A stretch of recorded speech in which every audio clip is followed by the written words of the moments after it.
Nagpulong sina Naga City Mayor Leni Robredo at Commission on Elections Chairman George Erwin Garcia nitong July 17, 2026 sa COMELEC Main Office.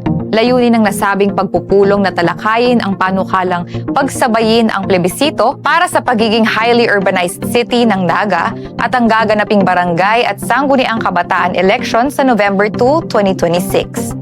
Ang hakbang na ito ay naglalayong mas mapataas ang bilang ng mga boboto at mabawasan ang gastos ng pamahalaan para sa nasabing proseso. Ang planong pagsasabay na ito ay kasunod ng paglagda ni Pangulong Ferdinand Marcos Jr. sa isang proklamasyon noong May 27, 2026 kung saan idiniklara ang Naga bilang ika-34 na highly urbanized city ng bansa. Batay sa batas, kailangan itong pagtibayin o i-ratify ng mga residente sa pamamagitan ng plebisito sa loob ng 120 araw mula nang ilabas ang deklarasyon.